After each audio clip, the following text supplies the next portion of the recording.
কাল থেকে কৌশিকী অমাবস্যা শুরু হচ্ছে। শনিবার দিন সকাল 11টা 12টা অবধি থাকছে। মানে কাল থেকে শুরু হচ্ছে ধরো ওই 11টার পরে, আর শনিবার দিনও দুপুর 12টা অবধি।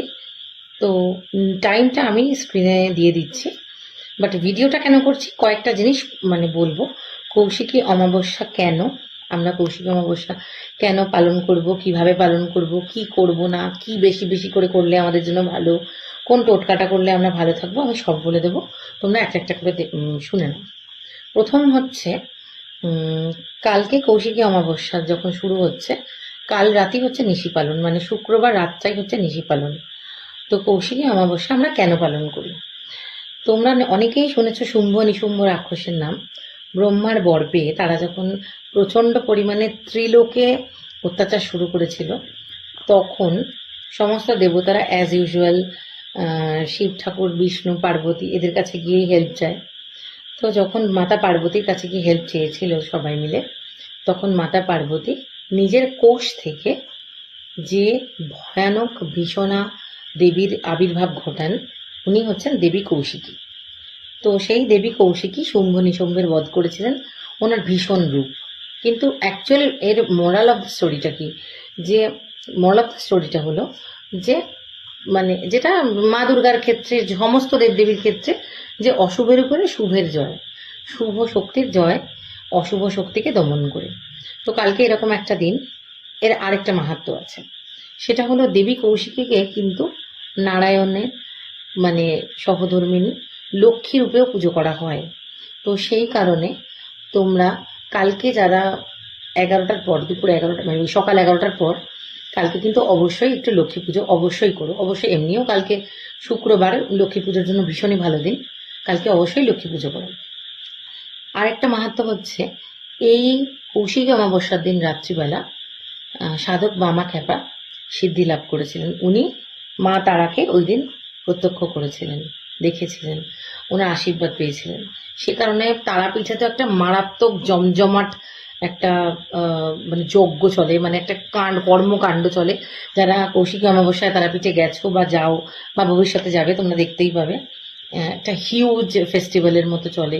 মা তারার একটা মহা মানে মহা একটা তোমাদের পুজো, যজ্ঞ সব কিছু হয়। এতগুলো ঘটনার সব কিছু মিলিয়ে কৌশিকী অমাবস্যা, ভাদ্র মাসের অমাবস্যা। এবার এই ভাদ্র মাসের অমাবস্যার প্রথম যেটা বারণ করব, সেটা হলো কালকের দিনে কোনো ব্যাংক লোন বা কোনো মানুষকে টাকা ধার দেবে না, বা কোনো মানুষের থেকে টাকা ধার নেবে না। এইটা কালকের দিনে প্লিজ করো না। এছাড়া তাহলে কিছু ভালো কাজ যেটা কালকে করতে পারো, সেটা হচ্ছে কিছু গরিব বাচ্চাকে, একজন হোক দুজন হোক, তোমাদের যেটা ক্ষমতা, সেই গরিব বাচ্চাদেরকে পড়াশোনার জন্য টাকা দিও। কিছু গরিব মানুষকে সাদা মিষ্টি খাইও। মাছকে আটার গুলি খাওয়াতে পারো, গরুকে ঘাস খাওয়াতে পারো। এবং এই সব কিছু যে যার সুবিধা মতো, যার কাছে যেটা অ্যাভেলেবেল, যে যেটা পারবে সেটা করো। আর অমাবস্যার দিন দান করলে, আমি আগেও বলেছি, আমাদের অন্ধকারটা দূর হয়ে যায় জীবন থেকে। এইটা হলো আর একটা কথা। আরেকটা জিনিস বলে দিই, স্নানের জলে একটু কালো তিল আর একটু কর্পূর দিয়ে মা তারার নাম করে 9বার জপ করে স্নান করো। এটা প্রচণ্ড ভালো পজিটিভিটি অ্যাট্রাক্ট করবে কালকের দিনে। আর এই সব কিছুই কিন্তু সকাল 11টার পরের টাইমটা বলছি, এক্স্যাক্ট টাইমটা আমি স্ক্রিনে লিখে দেবো। হ্যাঁ, তো এটা মেন, আমি তোমাদেরকে কথাগুলো বলতে চাইছি। টাইমটা তো সবাই পাঁজি পুঁথি গুগল, আমার এক্ষুনি স্ক্রিন সবাই দেখতে পেয়ে যাচ্ছ, কিন্তু আমি এক্স্যাক্ট কী কী করবে কী কী করবে না সেটা বলে দিচ্ছি। আচ্ছা, এটা গেল। আরেকটা জিনিস বলি, কালকে অবশ্যই রাত 9টা থেকে 1টার মধ্যে মা তারার জপ করবে 1008 বার। সংকল্প নিয়ে জপ করবে। কি সংকল্প? তোমার যেটা চাই, যদি কোনো মানে কোনো বিপদ বাধা আসছে জীবনে, কোনো কাজ আটকে যাচ্ছে, কোনো সমস্যা ফেস করছো, বা কোনো কিছু বারবার হার্ডলস, শুধু তাই নয়, সমস্ত অনেকের বাড়িতে নজরের দোষ আছে, এরকম ধরনের অনেক প্রবলেম যারা ফেস করছো, কালকে রাত 9টা থেকে 1টার মধ্যে একবার বসে ভালোভাবে সংকল্প নিয়ে, মানে ভালো গুড ইন্টেনশন নিয়ে মা তারার জপ করো 1008 বার।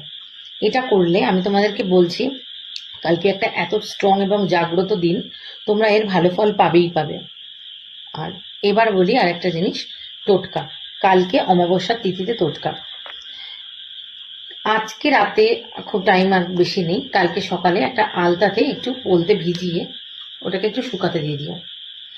কাল রাত 12টার পর এতটা কালো তিল আর ঘি নিয়ে ওই লাল সলতেটা দিয়ে নিজের বাড়ির সদর দরজায়, আর যদি বাড়ির সদর দরজা অনেকজন থাকে তাহলে নিজের বাড়ির দক্ষিণ দিকে জানলায় দুটো প্রদীপ দুদিকে রেখে প্রদীপ দুটো জ্বালিয়ে দিও, এবং তোমরা মনে মনে যেটা চাও সেইটাকে খুব স্ট্রংলি ভেবে ইন্টেন্ট করে এই জিনিসটা করো। পরের দিন সকালবেলা যে কোনো রকম জলাশয়, প্রবাহিত জলপ্রবাহ লাগবে না, কারণ অনেকের বাড়ির পাশেই নদী থাকে না। পরের দিন সকালবেলা ওই অমাবস্যা তিথি শেষ হয়ে যাওয়ার আগে ওটা যে কোনো ধরনের জলাশয় নিক্ষেপ করো বা ছুঁড়ে ফেলে দিও। এই কয়েকটা জিনিস যেগুলো বললাম, এগুলো তোমরা যেটা যা পারবে, যারা যেটা পারবে করে দেখো। তোমরা খুব পজিটিভ ফিল করবে, খুব ভালো এর এফেক্ট পাবে। প্লাস তোমরা কৌশিকী অমাবস্যাটা একটা ভীষণ মারাত্মক একটা জাগ্রত দিন। এই দিন এই ধরনের জিনিসগুলো করলে না তোমরা খুব ভালো আশীর্বাদ, শুধু আশীর্বাদ না, খুব ভালো নিজের ভেতর থেকে একটা পজিটিভিটি ফিল করতে পারবে। এগুলো করে দেখো, খুব ভালো লাগবে। আর একটা জিনিস বলে দিই, অমাবস্যার দিনকে যত পারবে ভেজ খেও। জোর করে এগুলো হয় না, তোমাদের যদি ভালো লাগে তাহলে অবশ্যই ভেজ খেও।